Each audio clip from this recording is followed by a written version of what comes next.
Hello YouTubers, welcome back to another Tesla vlog with me, Adam Well Informed. So I've owned my Tesla Model 3 now for over 9 months, and as promised I thought it would just be a great insight to show you what it's like to own a Tesla Model 3 with a family of 4 from an insider's perspective. So I'm going to take you across the whole weekend, covering the activities that I've done, as well as just covering some car related content as well, of course. Some of you will know that I do a vlog entry pretty much every week, but you may notice that the next couple of weeks will be a bit dry for me, just because I've got some well-earned downtime that I'm planning to use, and I'll be back up and running after a week, potentially 2 weeks. But I've still got some awesome bits to show you, so do stay tuned. I've got a massive project reveal that's going to be coming in a few weeks' time. So make sure you do hit that like button, the subscribe button, all that lovely YouTube treatment. It just really helps support me and my channel. And without further ado, I'm going to talk to you about a weekend with my Tesla Model 3 and just a general insight into electric car ownership. So unofficially, the weekend always starts on a Friday. The weather is just very British at the moment, just underwhelming and wet, and it's not really a combo enjoyed by many, but us Brits have to get used to it. The car has been on charge overnight as we're not using the car, and more importantly I get that cheap off-peak electric rate of 5 pence per kilowatt hour. If you want to know a bit more about that, I did a dedicated video on this a few weeks ago, and I'll pop it on the screen for you if you want to have a look into that in a bit more detail. Effectively though, the car has been charged to 80% as we're not doing any motorway driving today, just general commuting to work and back plus the supermarket run. Before my wife leaves for work, we need to unplug the cable. I'll make it extra special for her as well by warming up the car via the smartphone app. So as soon as the door shuts and the car goes to sleep, using the newly revised Tesla app, we turn on the heating and the heated seats. Not only will this earn me some brownie points for my wife, but it will also allow the battery to warm up as if it was cold overnight. By warming the car in general, it will warm up the battery, putting it in a more optimum state to drive. Fast forward to evening now, and it's time I took you shopping with me at two of the most finest supermarkets on our island. After today's commute, we've got plenty of battery and range to use. I just need to check that I've got my reusable bags, and it appears I have the children's swim gear in here, but I'll take that out later because I've still got enough room for my shopping. I don't know about you guys, but I just love using IKEA bags for my food shopping. I just find dumping the cold stuff in one bag and the rest of the shopping in another bag just way more convenient. It's a wicked supermarket shop hack. Anyway, there is a free 7 kilowatt hour charger at my local supermarket. If I use that for an hour, it saves me a grand total of 35 pence, so it's not worth that much to me, but it will be equivalent to around 30 miles of charge. So basically my whole shopping trip mileage and more will be covered. Plus, did I mention it was free? Since our charge last night, we've used just over 6 kilowatt hours, travelled over 25 miles, so it's roughly about 4 miles per kilowatt hour. My wife has completely different music taste to me, so I definitely need to change that right away. I sort of wish Tesla matched the last song played concept on a profile level for this very specific reason. Maybe it's something that they can deliver via a software update in the future. I'm sure they could. So putting it into drive, we get to our destination in just a few moments. Bang it on charge by using the blue level 2 cable you saw earlier. We won't be here for the full stated 1 hour and 40 minutes, but I thought it'd be good just to show you. As a free charger, this is just a small 7 kilowatt hour charger, so it doesn't need to be a rapid speed. I shop here at Lidl because I'm just a fan of value for money, if you haven't already picked up on it. I pick up most of my bits here, ignoring the special buys as I find they're extremely poor in Lidl, or they're just presented poorly. I ignored the Christmas treats and mince pies, we've not even had Halloween yet. Picked up my candy floss flavoured grapes, and we're done. Mission accomplished. Added around 6% of charge, or just over 3 kilowatt hours of actual energy for free. And I wasn't even sitting around for it. Heading over to Aldi now because I missed a couple of bits, and their special buys are just way better. Is that controversial? Let me know if you agree in the comments below. Aldi has a better special buy shopping experience for me.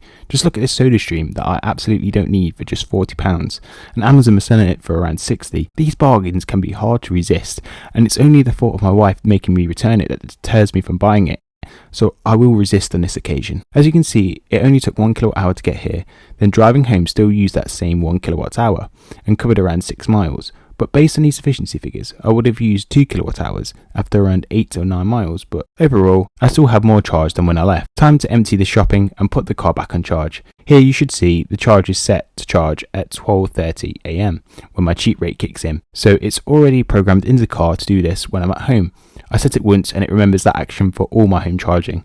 Whilst I'm sleeping peacefully, I get a notification that hey, your charging is done. It only took over an hour and a half. For Saturday, we had a fun day planned. We had booked pumpkin picking in advance for a good family day out.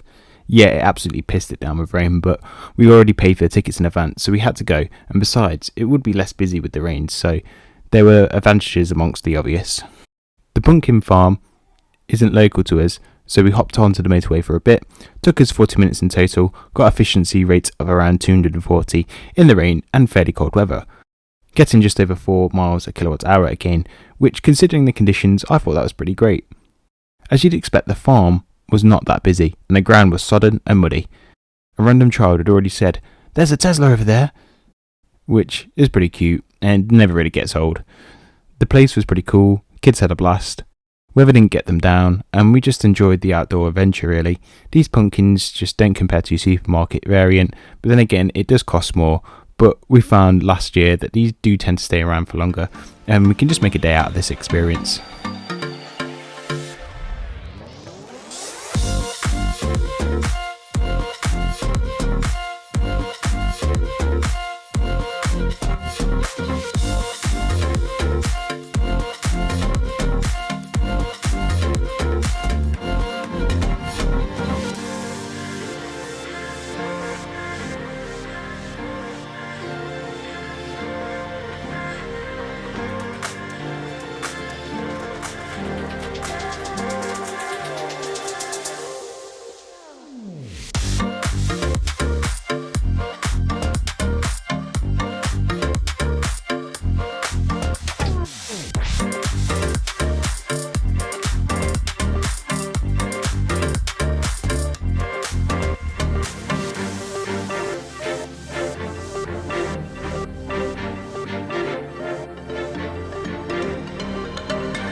After purchasing the pumpkins, I don't want the pumpkins moving around in the boot, so I decided to utilise the front for this occasion. My daughter kindly offered to hold the phone as I did place these in the boot, but little did I know that she actually pressed stop recording as soon as I put it in the boot. But it did fit in there quite nicely, and the journey home was slightly more efficient, but it was time for us to then put our feet up for the rest of the day. With Sunday in mind, I actually put the car in charge again, ready for our big trip on Sunday. Big trip, you say? Well, it's not that far, but we'll be heading over to Derbyshire to the East Midlands outlets for a spot of retail therapy. So a bit further than the pumpkin farm, but way more motorway driving this time. Sunday is here. Looks like we've had a wet night last night, so the conditions are fair. We have swimming lessons in the morning before we head over to the retail park. Battery's fully set at 80% again. I don't need to place extra strain on the battery unnecessarily. I've got more than enough charge to get there and back with extra mobility for additional trips, which you'll see. After swimming, we jump onto the motorway. Conditions are much brighter than just a couple of hours ago. In total, around 50 minutes of driving this time round, and there's actually some superchargers over there if you fancied it, but I didn't really need it, so we can just avoid it today. I've only used around 17% so far. As we have done all weekend, we've had the heating on, the heated seats, etc. Not held back on comfort to get here, but that also meant that I left my coat in the car as I had anticipated it to be much warmer. And how wrong was I in the end? Anyway, there's loads of shops here. It seems the pandemic hasn't forced many shops to go unlet around here, which is refreshing to see in comparison to the High Cross in Leicester, or to some extent Foss Park in Leicester. What I like about here is that they have some unique outlet shops, and getting some trainers from, say, the Nike outlet can be way cheaper than normal retail prices. I end up picking up some trainers that look very much like the pair of Forrest Gump wears in the movie. Timeless classics in my eyes, but fashion is apparently subjective. Other notable stores are Barber, Superdry, Cadbury's, Lindt stores. Cadbury's have this mix-up bag of broken and irregular chocolate for like £4, so whenever we go to this outlet I always end up picking up a bag. For any international audiences watching, Cadbury's is one of, if not our best chocolate offering here in the UK. Lindt is really good, but I'd also say that the Lindt is probably premium price compared to Cadbury's. And on the retail park, we even found some kid hackers here for great entertainment. A few hours later, we were ready to go home. We got a Starbucks for the journey back, and then, off we went again. We get back with 37% charge left. Checking the car for how dirty it is afterwards. It's not actually that bad. Even the front for bug spots wasn't too bad either. But in reality, I think that the weather conditions just haven't really promoted bug activity, which is fine by me, as I can leave the car washing for another week. So to summarise, how is driving the Model 3 with a family of 4?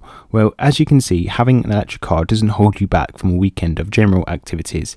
If there is one trait that I hoped you picked up on, it is the charging behaviour. Every night I have the car on charge, which is not always the case, but sometimes I don't need to charge for a few nights. But home charging is never an inconvenience.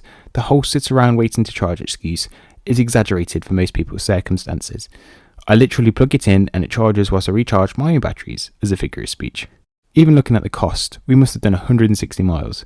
It cost me about £1.80 for all of that, which is like just over a litre's worth of fuel for 160 miles, which makes travelling in an electric car ridiculously cheap in comparison to fossil fuel alternatives. I will leave you with a couple of videos on cost of ownership and other reasons why to buy an electric car if you've not already seen them. But overall, I hope this video just shows how generally having an Tesla Model 3 electric car didn't really come with any compromises, and we saved loads of money and emissions by doing so. That's it for this week. Don't forget we're taking a well-earned break over the next week or two, but I'll be back with a bang. You can follow my other social media channels in the meantime, as I'll still be active on them if you want to engage with my other content. But otherwise, thanks for watching, and I'll see you in the next one.